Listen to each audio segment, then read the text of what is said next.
Bills at Texans. Like you said, the annual 4:30 Saturday Texans wildcard playoff game kicks off. Texans favored by 2.5. Over under at 43.5. Okay, Michael. Got some props I want to read to you first here, all right? Just to kick off some discussion just right off the bat. With Josh Allen, all right? I know you've been beating the drum a little bit about you think they're going to run him in the playoffs. I think that's a very real, valid point that you make. Do you think he tops 34.5 rushing yards for this game against the Houston Texans? Yes, I do. And I think that they recognize that there's no reason to keep him healthy if there isn't a next week. He is a very potent runner. He ran a lot more as a rookie. He was a lot more effective as a rookie. And part of it is you got to keep the guys safe. But when it's time to win or go home, you use everything you can. And I think his running ability will make him more dangerous as a passer and vice versa. And now's the time to go for it.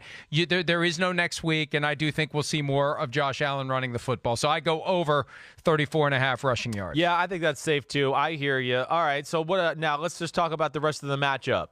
Bills, Texans, what are you thinking? What are you feeling here? Well, we talked about this earlier today on PFT Live, and this is one of those games where I've gone back and forth and back and forth and back and forth, and I could make a very strong case for the Bills to win. You could argue the Bills are the better team. You could argue that the Bills would have won the division easily if they were assigned to the AFC South, but I am giving extra weight to playoff experience. We saw it last year with the Texans, where Deshaun Watson had no playoff experience against an Andrew Luck Colts team in what ultimately was Luck's final victory in the NFL. Luck has the playoff experience, and it showed. And this time around, Watson knows what to be ready for. Josh Allen simply does not. He's never played in a playoff game before. And I feel like Allen has yet to truly believe that he's good.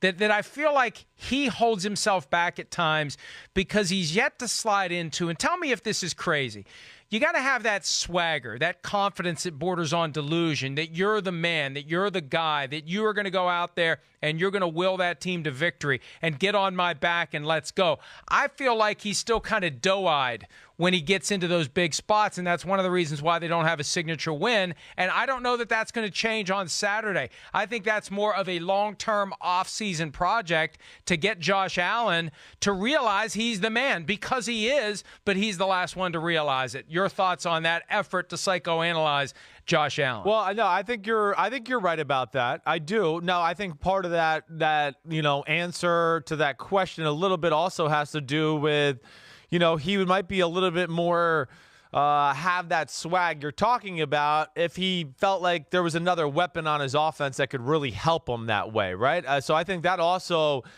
goes into what you're talking about, that doughy-eyed look or deer in the headlights at times, because I think a lot of the times he has to kind of make it happen himself with such great throws or extending plays and making an unbelievable throw in the run.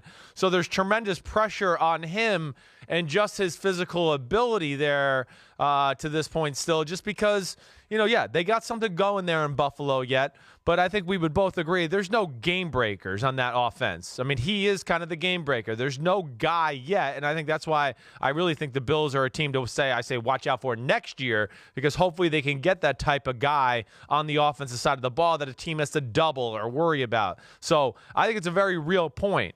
I think that's like it's a good jumping off point just in general right there. Think about this. Yeah. Let me say this. Yeah. And there's an alternate reality out there where Antonio Brown didn't veto a trade from the Steelers to the Bills. Remember, that was the first team that was linked to him. Now, There's no reason to think it wasn't going to go off the rails for Brown the way it did, but that's the kind of guy they need. They need somebody who becomes the focal point of the offense, ideally the passing game, who opens up everything else for the John Browns and the Cole Beasleys of the world. And we'll see. It's not like those guys are out there. It's not like they're readily available, although Odell Beckham Jr. could be, but that's the kind of presence they need in that offense to get the most out of Josh Allen. Yeah, I agreed. And, I think the other thing I look at with the Buffalo Bills, yes, Josh Allen, great talent, all of that. We know the weakness of the Texans defense. It's been their secondary a little bit. But to like what you're saying, okay, yeah, it's a weakness, but is it a great enough strength for the Buffalo Bills to really take advantage of it? Am I just going to sit here and go, oh, yeah, Cole Beasley's just going to burn Vernon Hargraves and Jonathan Joseph all over the field? No, I don't feel that strongly about that mismatch. I don't. And then the Buffalo Bills, I know they can run the football. I get that. And, if you look at things and the Texans defense, listen, statistically it's not good in the run game or the pass game. It's not. But, when you can't look at last week versus the Texans against the Tennessee Titans, too, where Derrick Henry ran for 200 yards.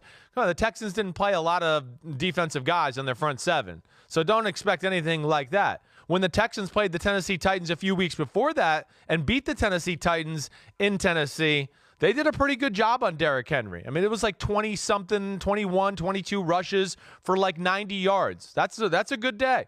That's a victory if they can do that type of thing to the Buffalo Bills. And I do think they have the size up front to kind of hone in on that, especially when there's no guy in the pass game to really scare you with, I think, on top, something that we talked about on the show this morning, Romeo Crennel.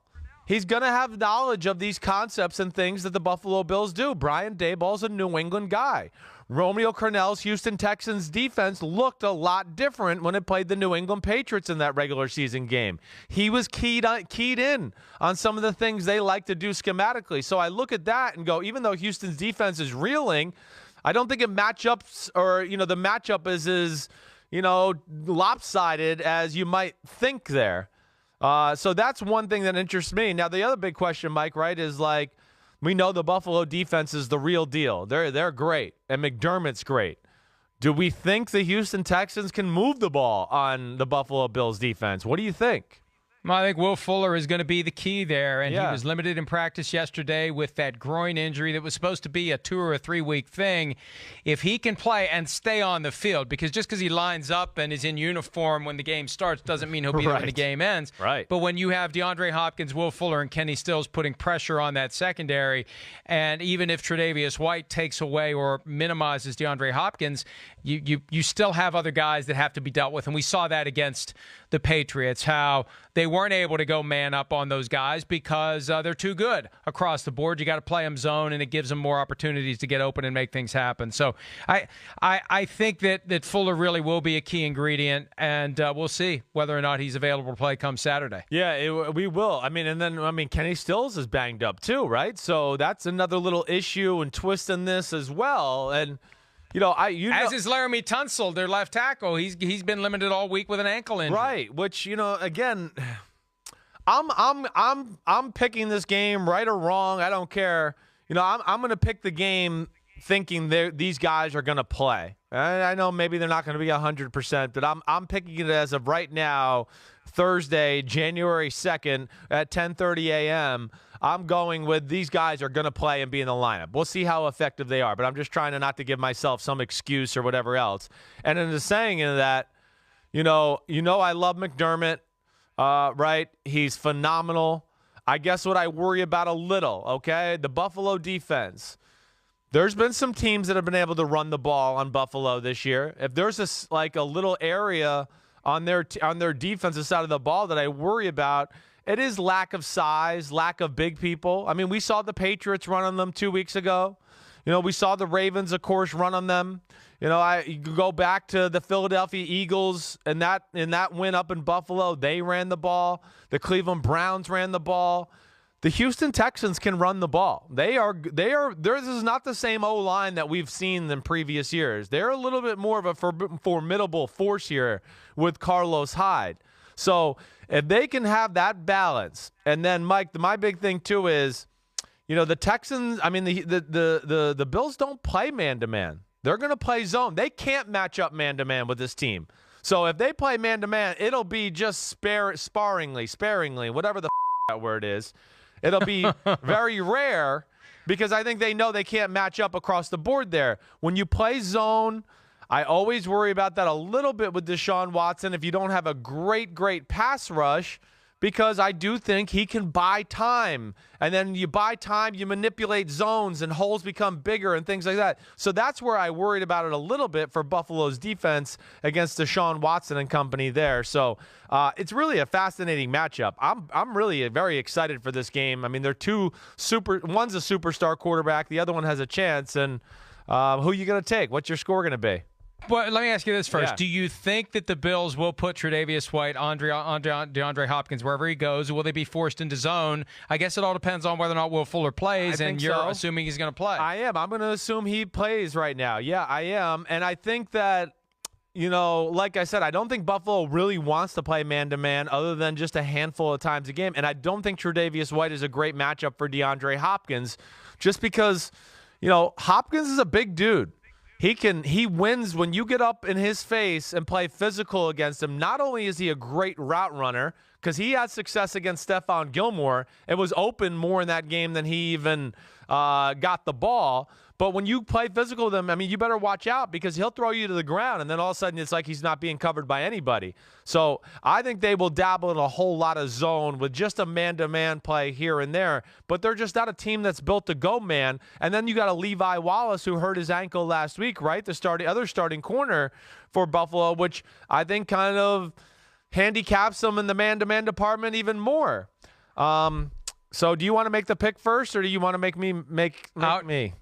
I'm happy to make the pick. And, I have doubted the Texans at times this year because they are woefully inconsistent. But this is a game where they know what's at stake. They have more playoff experience, especially at quarterback, than a year ago. And I really took to heart the comments that we played on PFT Live from Deshaun Watson about how different it was in the playoffs for him last year and how much he learned from that experience when they lost at home to the Colts.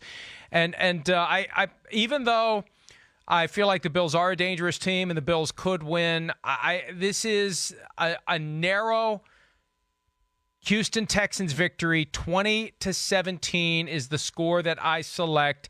It may be even lower scoring than that. It may be 17-14 or 13-10 or 16-13, but I'll go 20 points to the winner, maybe with a late field goal for the Texans to win the game by 3 and advance to the next round, where if the Patriots beat the Titans, the Texans go to Baltimore and get shredded by the Ravens. But what the hell? At least they got to the divisional round, something we may not have expected the Texans to do heading into the season. Yeah, that's right. I just can't believe it. I just can't believe it. I'm taking the Texans. Can't believe what? I can't believe you're taking the Texans. I just thought for sure you were going to take the Bills. You're annoying. I don't like you. I'm taking the Texans too.